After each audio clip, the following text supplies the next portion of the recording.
जय नेपाल। सत्य सेवा सुरक्षणम। दर्शकवृन्द, पाक्षिक प्रहरी अनुरोध कार्यक्रममा यहाँहरूलाई हार्दिक स्वागत तथा अभिवादन। आज हामी अपराध लगायत विभागीय गतिविधि समेटिएको प्रहरी समाचारका साथै कार्यक्रमको दोस्रो प्रस्तुतिमा जनचेतनामूलक वृत्तचित्र कोभिड-19 को नयाँ भेरिएन्ट ओमिक्रोन लिएर उपस्थित भएका छौं। आउनुहोस् कार्यक्रम सुरु गरौं अपराध समाचारबाट।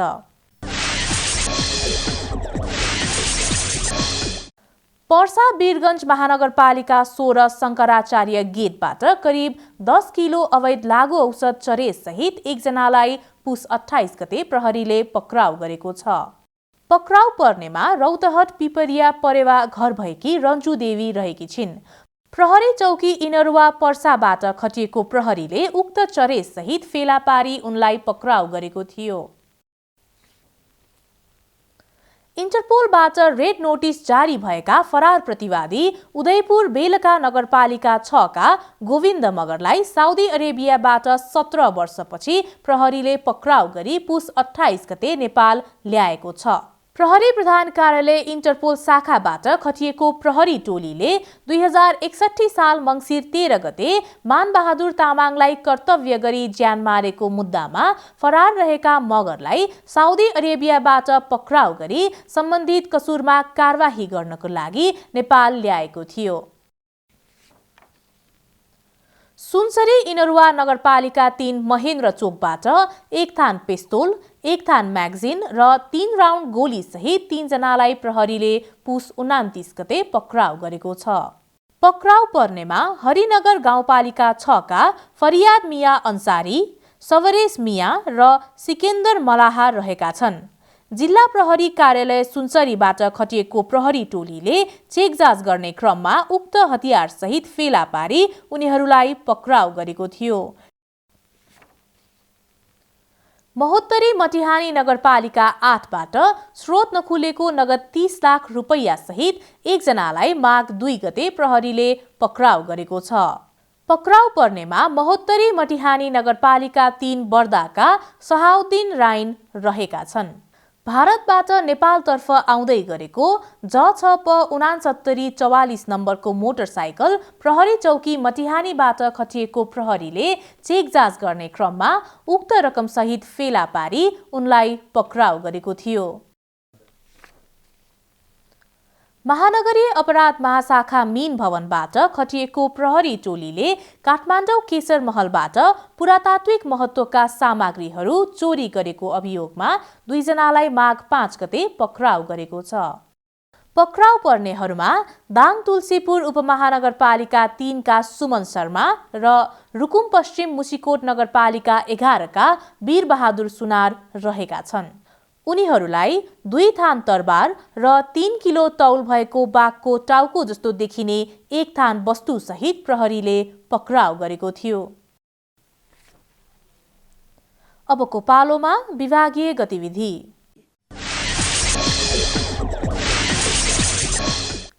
नेपाल सरकार गृह मन्त्रालय मन्त्री स्तरको निर्णय अनुसार प्रहरी नायब महानिरीक्षक र प्राविधिक प्रहरी वरिष्ठ उपरीक्षक तथा नेपाल सरकार गृह मन्त्रालय सचिव स्तरको निर्णय अनुसार प्राविधिक प्रहरी नायब उपरीक्षक र प्राविधिक प्रहरी निरीक्षक पदमा हालै पदोन्नति हुनुभएका प्रहरी अधिकृतहरूलाई प्रहरी महानिरीक्षक शैलेश थापा छेत्रीले प्रहरी प्रधान कार्यालयमा पुस 3 गते आयोजित एक कार्यक्रम बीच दर्जानी चिन्ह सुशोभन गर्नुभएको छ।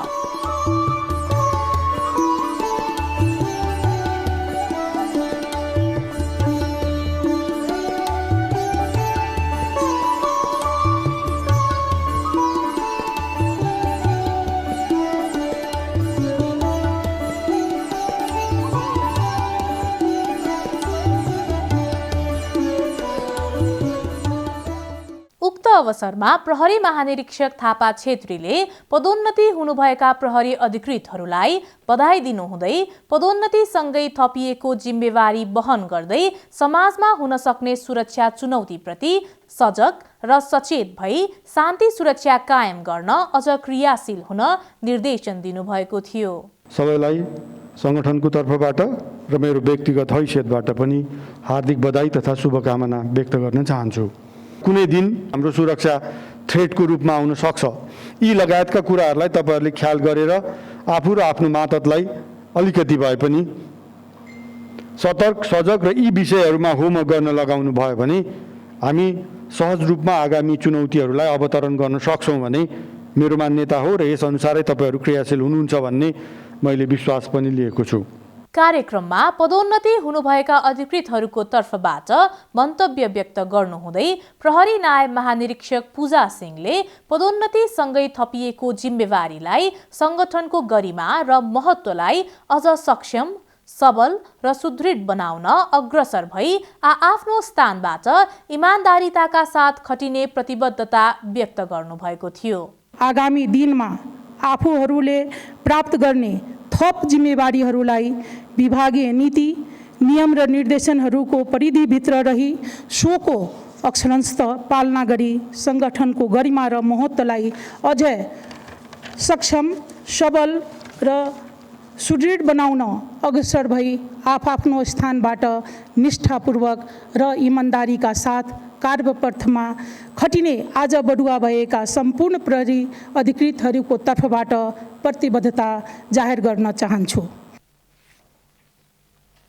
प्रहरी प्रधान कार्यालय नक्सालमा नेपाल प्रहरीका केन्द्रीय प्रवक्ता प्रहरी वरिष्ठ उपरीक्षक विष्णु कुमार केसीबाट माघ 6 गते विभिन्न टेलिभिजन च्यानलका पत्रकारहरूसँग परिचयात्मक कार्यक्रम सम्पन्न भएको छ।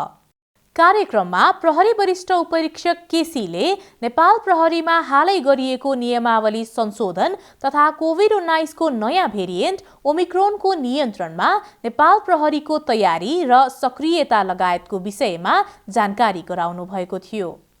प्रहरी नियमावली 9 संशोधन 2078 भइसकेपछि यसले मूलभूत रूपमा 5 वटा कुराहरू चाहिँ नेपाल प्रहरीका सकल दर्जाका प्रहरी कर्मचारीहरूको वृद्धि विकासको लागि संशोधन गरेको छ। यसमा पहिलो त प्रहरी नियम 2071 को नियम 4 सँग सम्बद्ध राजपत्र अनङ्कित तह नै 3टा पदहरू नै सिर्जना गरेको अवस्था छ। एउटा प्रहरी वरिष्ठ नायब निरीक्षक, एउटा प्रहरी वरिष्ठ हवलदार र एउटा प्रहरी सहायक हवलदार गरेर 3टा पदको सृजना गरेको छ।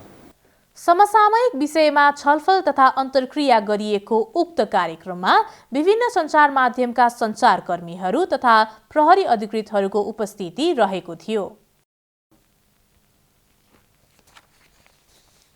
कार्यक्रमको दोस्रो प्रस्तुतिमा जनचेतनामूलक वृत्तचित्र कोभिड-19 को नयाँ भेरिएन्ट ओमिक्रोन। पुरै विश्वले कोभिडको समयमा कहिल्यै नभएको लकडाउनको समेत सामना गर्यो।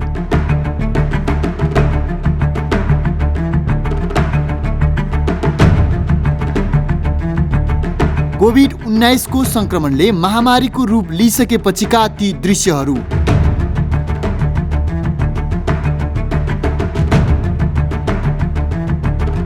संक्रमितहरूको अवस्था,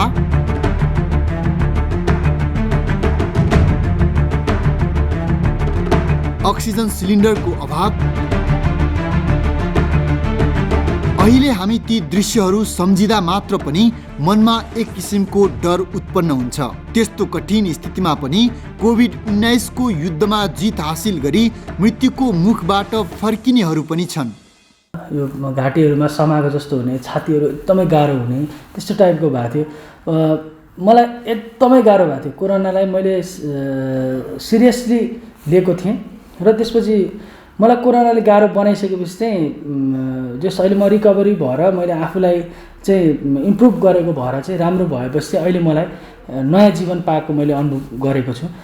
मलाई पनि कोरोना भेरिएन्ट 1 मै पोजिटिभ भएको थिएँ। पोजिटिभ हुँदा म एकदम आत्तेको थिएँ, डराएको थिएँ। मैले कोरोनालाई जितेँ। अहिले यस्तो लाग्छ कि मैले एकदम दोस्रो जीवन पाइरहेको छु क्या, मैले जुनी फेरिरहेछु जस्तो लागिरहेको छ मलाई।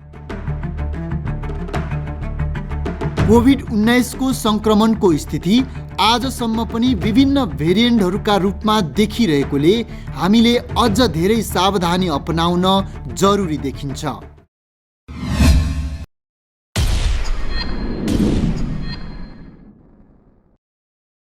जय नेपाल दर्शकवृन्द, प्रहरी अनुरोधको नयाँ श्रृङ्खलामा तपाईहरूलाई स्वागत छ। विश्वमा सन् 2019 डिसेम्बरदेखि कोरोना सङ्क्रमण देखेसँगै यसले विश्वव्यापी रूपमा महामारीको ठूलो प्रकोप निम्ताएको छ।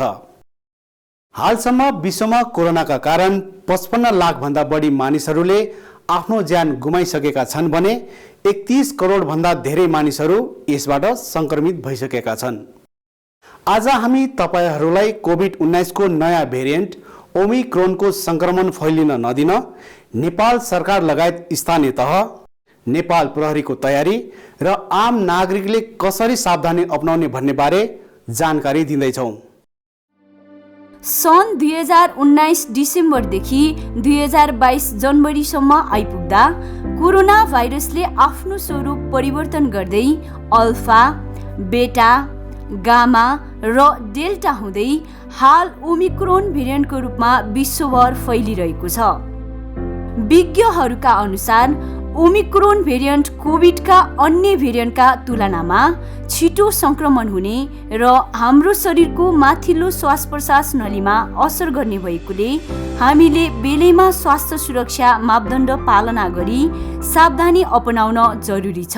ओमिक्रोन अहिले आएको नयाँ भेरिएन्टको रूपमा संसारभरि नै फैलिरहेको छ र कोभिडको पहिलो र दोस्रो लहरको तुलनामा चाहिँ यो अलि कम घातक खालको, फोक्सोलाई कम असर गर्ने तर बढी घाँटीमा असर गर्ने, मन्द किसिमको ज्वरो लिएर लक्षण देखिने खालको भेरिएन्ट हो। यद्यपि डेल्टा भेरिएन्टहरू पहिलाको जुन कोभिड पहिलो र दोस्रो लहरमा जुन देखियो त्यसमा चाहिँ धेरै म्युटेसन थिएन। त्यसको जिनोमको प्रकारमा म्युटेसन जुन हुन्छ त्यो चाहिँ यसमा चाहिँ अझै बढी छ, 50वटा भन्दा बढी छ खास, जुन पहिलाको तुलनामा चाहिँ पहिलाको डेल्टा भेरिएन्टमा जम्मा 13वटा जति थियो। अब यो नयाँ खालको रोग, नयाँ खालको भेरिएन्ट भएको हुनाले यसले पछि गएर कति असर गर्छ, कहाँ कहाँ असर गर्छ भन्ने कुरा त अझै त्यो अनुसन्धानकै विषय रह्यो। तर पनि के हुनसक्छ भन्दा हामीले गर्न सक्ने पब्लिकमा हैन, नागरिक बीचमा, स्वास्थ्यकर्मी बीचमा र सुरक्षाकर्मीहरू बीचमा यसलाई फैलिन नदिनको लागि, ट्रान्समिसन चेन ब्रेक गर्नको लागि हामीले जसरी पहिला रोकथामका उपायहरू गरेका थियौँ त्यसरी नै पर्सनल प्रोटेक्सनको चिजहरू अहिले पनि गर्न जरुरी छ। नेपालमा पनि पछिल्लो समयमा कोभिड-19 को ओमिक्रोन भेरिएन्टको सङ्क्रमण पुष्टि हुन थालेपछि नेपाल सरकारले आम नागरिकमा सङ्क्रमण हुन नदिनको लागि सुरक्षा तयारी गरेको छ। कोरोना भाइरस रोकथाम तथा नियन्त्रणको लागि गठित सिसिएमसी कमिटीले पुस 25 गते गरेको निर्णय कार्यान्वयनका लागि गृह मन्त्रालयले माताहतका सम्पूर्ण निकायहरूलाई परिपत्र गरिसकेको छ। जस अनुसार सार्वजनिक स्थलहरूमा 25 जनाभन्दा बढी भेला भई सभा, सम्मेलन, मेला, महोत्सवहरू गर्न नपाइने र सार्वजनिक कार्यालय, hotel, restaurant, cinema hall, park आदिमा प्रवेश गर्दा कोभिड विरुद्धको खोप लगाएको कार्ड हेरेर मात्र प्रवेश दिनको लागि माघ 7 गतेदेखि खोप कार्ड अनिवार्य गरिसकेको छ। ओमिक्रोन सङ्क्रमणको उच्च जोखिम भएकोले माघ 15 गतेसम्म देशभर विद्यालय बन्द गर्न निर्देशन समेत दिइसकेको छ। जस अनुसार सम्पूर्ण विद्यालयहरू अर्को सूचना जारी नभएसम्मको लागि बन्द भइसकेका छन् भने नयाँ भेरिएन्टको सङ्क्रमण फैलन नदिनको लागि नेपाल सरकारले कोभिड-19 विरुद्धको खोप व्यवस्था गरेको छ। हाम्रो तयारी भनेको सिसिएमसीले निर्णय गरेर हामीले त्यसलाई कार्यान्वयन गर्ने हो। कार्यान्वयनको क्रममा सीमा नाकामा आउने प्रत्येक नागरिक या व्यक्तिलाई परीक्षण गरेर मात्र प्रवेश गराउने, परीक्षणमा पोजिटिभ देखिएमा होल्डिङ सेन्टरमा राख्ने, जो नेपाली सेनाले तयार गरेको होल्डिङ सेन्टर छ। स्थानीय तहहरूले पनि कतिपय ठाउँमा तयार गरेका छन्। त्यस्तै खोपको दायरा बढाउनलाई बुस्टर डोजको पनि सुरुवात गरिएको छ। सार्वजनिक स्थलमा भेला हुँदा चाहिने कुनै पनि सामाजिक दूरी कायम गर्ने, त्यस्तै 25 जनाभन्दा बढी भेला हुन नपाउने, ठुल्ठुला सभा सम्मेलन गरेर रोक लगाउने यस्ता क्रियाकलाप पनि हामीले नियन्त्रण गर्नलाई त्यसलाई बन्द गर्न आह्वान गरेका छौँ। अनि त्यस्तै हामीले यो विद्यालयहरूलाई पनि माघ 15सम्म हिउँदे बिदा दिनलाई अनुरोध गरिएकोमा त्यो पनि अहिले विधेय बन्दैछन्। अन्य कुरो चाहिँ सिसिएमसीले निर्णय गरेर यी बिचमा भएका अघिल्लो निर्णयको कार्यान्वयनको अवस्था र अब भोलि कुन ढङ्गले अगाडि बढ्ने भन्ने विषय पनि त्यही निर्णयबाट चाहिँ हामी कार्यान्वयन गर्नेछौँ। स्वास्थ्यकर्मी, सुरक्षाकर्मी र स्थानीय तहको मात्र प्रयासले यस महामारी विरुद्ध जित हासिल गर्न नसक्ने भएकोले आम नागरिकहरू सबैले आफ्नो क्षेत्रबाट ओमिक्रोन संक्रमण हुन नदिनको लागि सरकारले तोकेको स्वास्थ्य सुरक्षा मापदण्डको पालना गर्न आवश्यक छ। अहिलेको समयमा कोभिड-19 को ओमिक्रोन भेरिएन्ट मात्र नभएर अन्य नयाँ भेरिएन्टहरू समेत पुष्टि भइसकेको अवस्थामा यसको संक्रमणबाट बच्नको लागि निम्न सुरक्षा सावधानी अपनाउन जरुरी छ। ओमिक्रोनबाट बच्न के गर्ने? मास्कको सही प्रयोग गर्ने, भौतिक दूरी कायम गर्ने, बेला बेलामा साबुन पानीले हात धुने वा स्यानिटाइजरको प्रयोग गर्ने, भिडभाड नगर्ने, हावा आवत जावत राम्रो हुने स्थानमा बस्ने, कोभिड-19 विरुद्धको खोप लगाउने,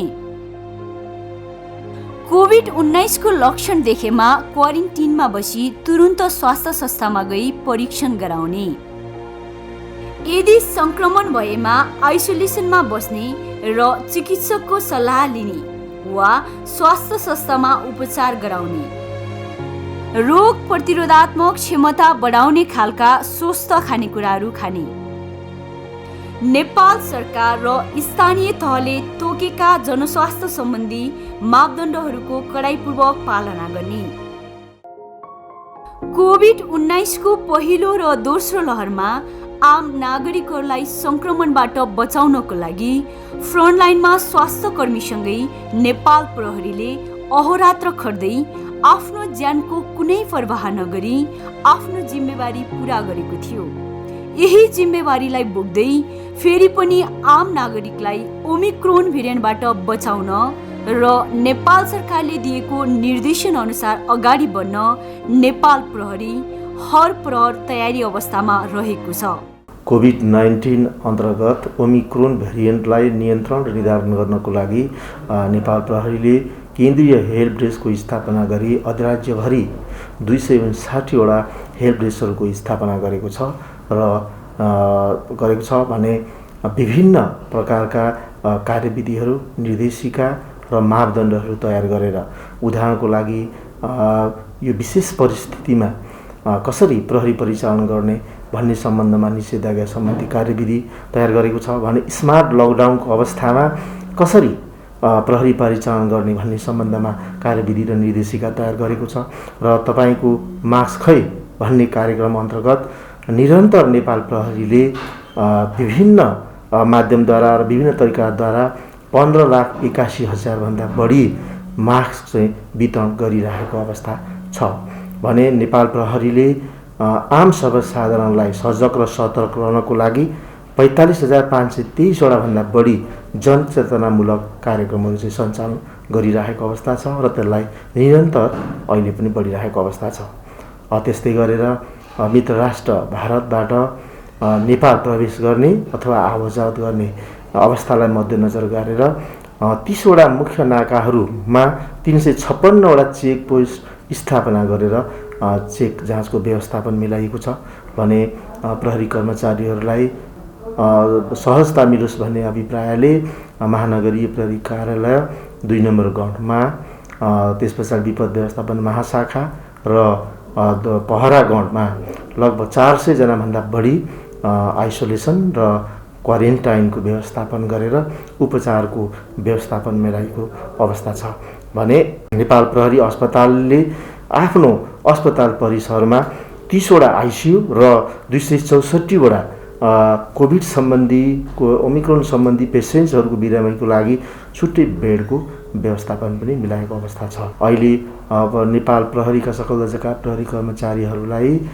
बुस्टर डोज निरन्तर दिइरहेको अवस्था छ। सिसिएमसी र तालुक गृह मन्त्रालयबाट समय समयमा भएका आदेश निर्देशन र निर्णयहरूलाई तदारुकताका साथ कार्यान्वयन गर्ने र ओमिक्रोनलाई परास्त गर्ने हिसाबले चाहिँ अघि बढिरहेको अवस्था छ। ओमिक्रोन भेरिएन्टको सङ्क्रमण दर अन्य भेरिएन्टका तुलनामा बढिरहेको र छिट्टै फैलने भएकोले नेपाल सरकार स्वास्थ्य तथा जनसङ्ख्या मन्त्रालयले ओमिक्रोन सङ्क्रमण रोकथाम र नियन्त्रणको लागि आवश्यक पूर्व तयारी समेत गरेको छ। खोप चाहिँ अहिले हामीले देख्दाखेरि चाहिँ 12 वर्षभन्दा माथिको चाहिँ करिब 60% जतिले खोप लगाइसक्नु भएको छ। 12 वर्षभन्दा मुनिको खोप हामीसँग आइसकेको छैन। त्यही भएर हामीलाई डर चाहिँ त्यही 12 वर्षभन्दा मुनिकै बच्चाहरू जुन हुनुहुन्छ उहाँहरूको स्वास्थ्यप्रति हामी चिन्तित छौँ अहिले। त्यही भएर चाहिँ अहिले हामीले स्कुल पनि बन्द गर्नु भनेको कारण चाहिँ त्यो पनि एउटा हो। र अर्को कुरा उहाँहरूले बाहिर नगइदिनु भयो भने सजिलो हुन्थ्यो भन्ने हो। त्यही भएर खोपको व्यवस्थापन अहिले राम्रै भएको छ।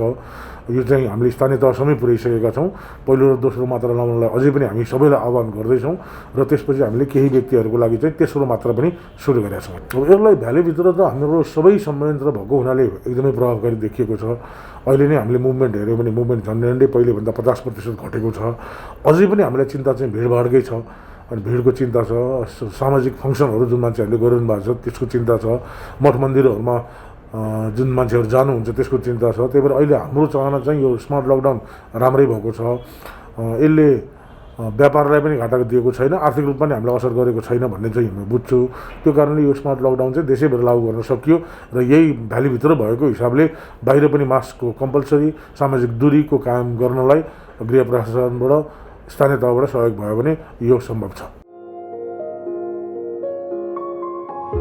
सङ्क्रमणको अवस्था कुनै पनि क्षेत्र र स्थान अनुसार फरक हुने भएकोले नेपाल सरकारले कोभिड-19 सङ्क्रमणको स्थानीय अवस्था हेरी स्मार्ट लकडाउन कार्यविधि 2078 र एकीकृत कोभिड-19 रोकथाम नियन्त्रण र उपचार कार्ययोजना 2078 अनुसार आवश्यक कदम चाल्नको लागि प्रमुख जिल्ला अधिकारीहरूलाई निर्देशन समेत दिएको छ। जस अनुसार कोभिड-19 को बढ्दो सङ्क्रमण रोकथाम नियन्त्रण र उपचारलाई थप प्रभावकारी बनाउन पुस 28 गतेदेखि जारी हुने गरी काठमाडौँ उपत्यका लगायत अन्य जिल्लाहरूमा समेत स्मार्ट लकडाउन लागू भइसकेको छ।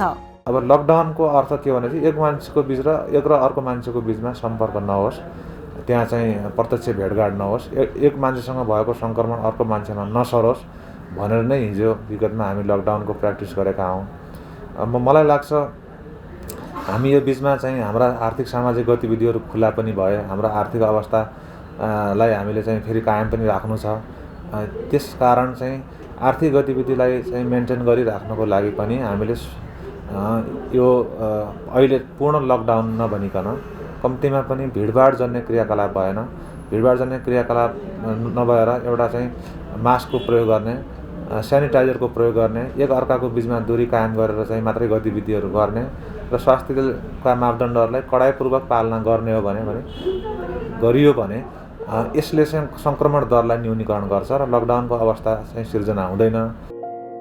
कोभिड-19 को पहिलो र दोस्रो लहरलाई जसरी हामी सबै मिलेर सामना गरेका थियौँ त्यसरी नै अहिलेको अवस्थामा पनि नेपाल सरकार स्थानीय तह, स्वास्थ्यकर्मी र सुरक्षा निकायहरूसँगै हातेमालो गरी आम नागरिकहरूले कोभिड-19 विरुद्धको यस लडाइँमा सहयोग गर्नुपर्ने देखिन्छ।